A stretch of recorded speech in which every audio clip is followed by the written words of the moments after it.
In today's video, I'm going to teach you how to remove or change credit card on ChatGPT.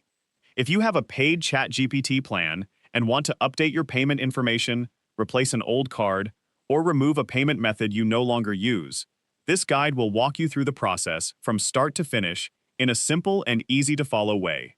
By the end of this tutorial, you'll know exactly where to find the billing settings and how to manage your payment details without any confusion. If this video helps you out, be sure to stick around until the end for one final reminder.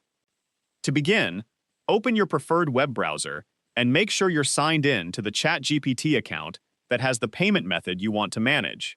Using the correct account is important, since billing information is tied directly to the account with the active subscription.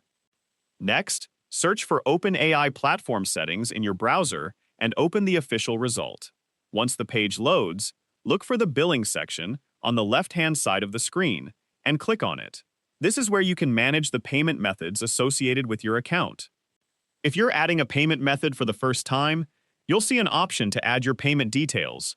Select that option, then enter your card information, including the card number, expiration date, and security code, in the appropriate fields. Before saving, take a moment to review everything to make sure the information has been entered correctly. This can help prevent payment issues later on. If you already have an active subscription and want to update or remove your existing credit card, stay within the billing section and open the payment methods area. From there, you can add a new payment method or remove an existing one, depending on what you need to do. Follow the on-screen prompts to confirm your changes, and once the update is complete, your billing information will reflect the changes you made. That's all there is to it. You now know how to remove or change your credit card on ChatGPT. The process only takes a few moments once you know where to find the correct settings, making it easy to keep your billing information up to date whenever your payment details change.